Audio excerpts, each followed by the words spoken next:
tu regardes, tu peux pas dire si c'est de la pierre, si c'est du bois, si c'est de la brique moisie, si c'est de la rouille. Tu vois les assemblages de couleurs et les mélanges et les matières sans pouvoir mettre un mot dessus. C'est exactement ce que je suis en train de faire, ce que je fais en peinture. Donc on est déjà dans mes histoires de murs où je fais des verticales côte à côte. Mon travail est parti par série, d'abord à partir de matières différentes. Puis à un moment, j'ai commencé à travailler les toiles comme si je regardais des tout petits morceaux de murs d'enduit. Tu sais, quand on se promène à Rome, tu regardes les enduits et sur 30 cm², tu as un monde entier. Il y a non seulement des traces de formes qui apparaissent, de matière, de couleurs, mais en plus, fondamentalement, la trace du passé qui est là. Tout ce qui s'est passé est enregistré dans la surface du mur et dans l'épaisseur de la matière. Et ça, c'est le point de départ de mon travail depuis des années. Dans cette série-là, j'ai essayé de ne pas travailler de composition, de travailler simplement des superpositions de couleurs, dans laquelle, par grattage ou simplement par accident, apparaissent des formes. Et quand cette forme apparaît, je la réserve et je continue à travailler autour et à fermer autour de cette forme. L'idée de ça, c'est se repositionner comme quand on est enfant et qu'on regarde un petit bout de mur et tout de suite on imagine plein de choses, on voit dans les formes qui sont là, dans la matière, on imagine des histoires.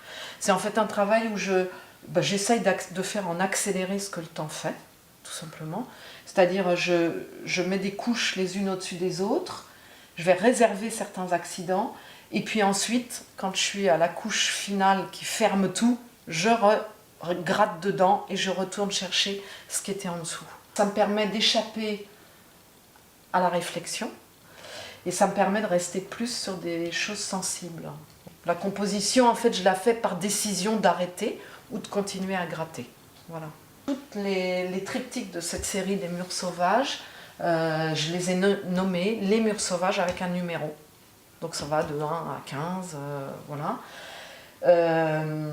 Il n'empêche que pour moi, ils suggèrent certains plus de choses que d'autres, mais je ne veux pas les nommer, ces choses suggérées, parce que je veux que chaque personne soit entièrement libre de projeter son imaginaire.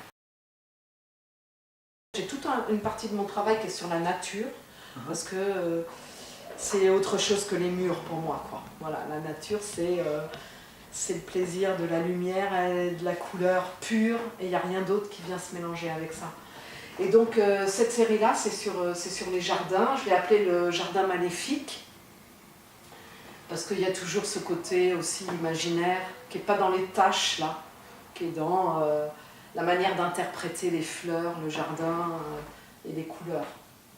Donc celle-là, elle est un petit peu comme celle que je suis en train de peindre aujourd'hui.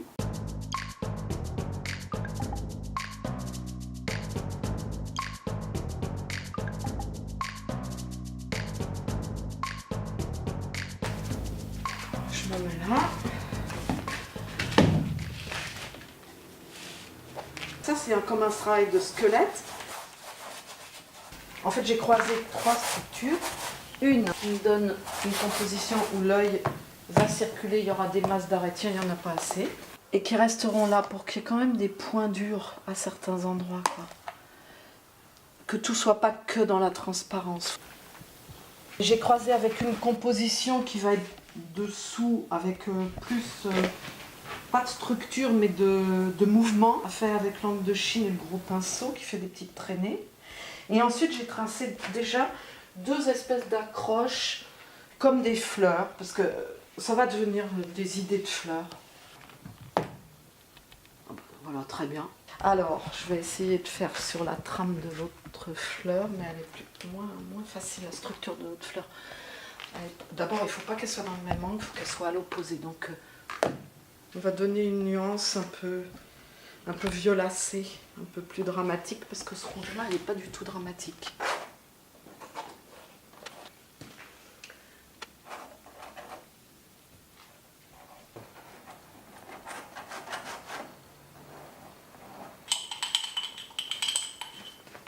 poser des lumières qui resteront après.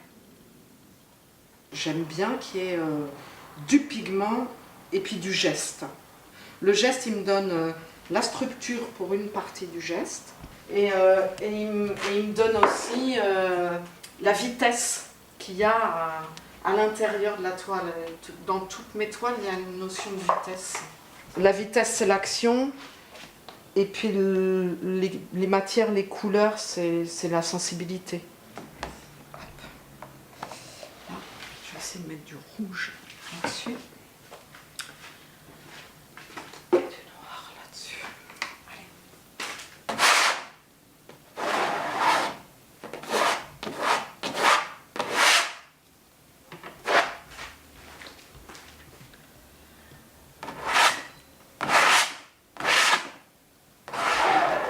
Je vais tout réduire pour que les couleurs soient juste des petites taches qui vont apparaître en dessous.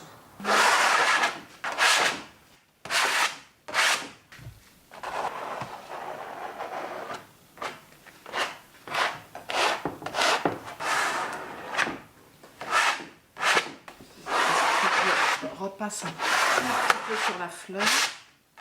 Voilà, pour avoir une petite transparence. Ça. Après, je laverai pour récupérer les roses.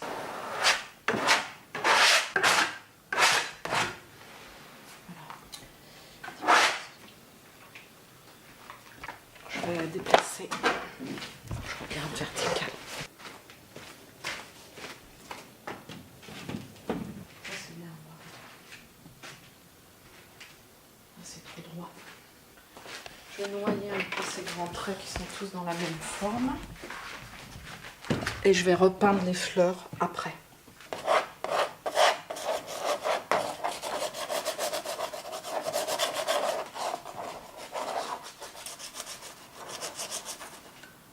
Et le rouge, il est peut-être pas assez flou.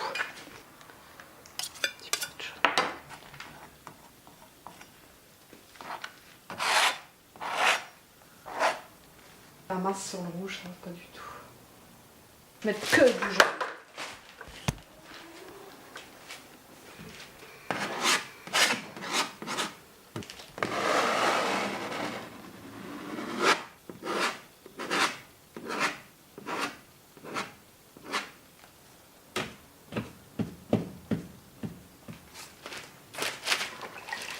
Il y a des successions de plans avec un fond que je vais réserver pour la lumière, un dessin, puis des dessins qui sont refaits par-dessus, qui suggèrent des fleurs éventuellement, mais vraiment très à interpréter, quoi. Et après, une manière de recouvrir, de faire disparaître. Après la série des murs sauvages, j'ai commencé à me dire que j'avais un problème de rythme dans la peinture. Et j'ai attaqué une série où j'ai travaillé le rythme en essayant d'avoir des zones vides ou avec très peu d'accidents, des zones serrées avec beaucoup d'accidents, et puis un grand vide avec une chose qui finisse de la même manière que là-bas, et puis des petits événements à l'intérieur. Alors après, toujours dans les murs révélés, mais là un autre travail qui est vraiment quelque chose qui est venu tout à fait par hasard. Un ami écrivain m'a proposé qu'on fasse un travail commun sur un thème qu'on a choisi ensemble, on a choisi la lucidité comme thème. Donc ça, c'est ma première toile, pendant que lui il écrivait un texte. Ensuite, il m'a donné son texte. Avec son texte, j'ai fait une deuxième toile, inspiré par son texte, et lui a fait un deuxième texte inspiré par ma première toile. Et maintenant, on doit travailler ensemble, et le texte et la toile, et on va faire ça sur 3 thèmes différents. Il y avait dans les séries des choses qui m'intéressaient, que je développais auparavant par série. Maintenant, j'arrive à les développer sur chaque toile ensemble, mais c'est aussi fusionner différents éléments de ma personnalité. C'est-à-dire, j'aime bien dessiner, mais je ne veux pas faire que du dessin. J'aime travailler la sensibilité des couleurs, des transparences les unes par rapport aux autres, mais je ne veux pas faire que de l'aquarelle, par exemple. J'aime la composition parce que je suis architecte et qu'a priori quand je prends quelque chose, je commence par créer une composition. Aussi le gestuel que j'arrive maintenant à maîtriser tout en le laissant apparaître. Il y a un côté dynamique, gestuel, vitesse dedans qui est toujours là. J'ai continué à évoluer et à regrouper en fait les tâches, les grattages, les questions de transparence en gardant des dessins qui sont en dessous, et la question du rythme, du clair au foncé, des choses très agitées avec des choses plus calmes. Ceux-là, ils font partie de la série des Noirs. C'est une série super importante pour moi parce que c'est une série qui ne se fait que par retrait pour retrouver ce qui est en dessous. En fait, les toiles sont travaillées, matière, couleur, très faible couleur d'ailleurs. Ensuite, entièrement recouvertes de noir. Et après, avant que la peinture soit complètement sèche, laver, gratter, poncer pour retrouver ce qui est en dessous. Et donc, je n'ai pas de composition, c'est tout à fait le hasard ce que je retrouve. Quand je vois une couleur intéressante en dessous, je continue à gratter. C'est comme si on ouvre une pochette surprise, quoi. En fait, quand je travaille par retrait, je me trouve avec des paquets de peinture énormes, grattés sur les toiles précédentes, que je posais sur des papiers journaux, ou sur des bouts de palette, ou sur des morceaux de carton, voilà. Un jour, je me suis dit, mais c'est de la folie, toute cette peinture que je jette. Je peux peut-être en faire quelque chose d'assez subtil, puisqu'elle est déjà mélangée dans les retraits que j'ai faits. J'ai des couleurs intéressantes, des choses. Et c'est venu donc sur cette toile-là, où j'ai repassé sur la toile des restes de peinture, des jus, des restes de peinture que j'avais. Et une fois que je l'ai faite, je me suis dit, pour moi ça veut dire quelque chose, quoi. C'est pas les murs sauvages, il n'y a plus les grattages, les épaisseurs là.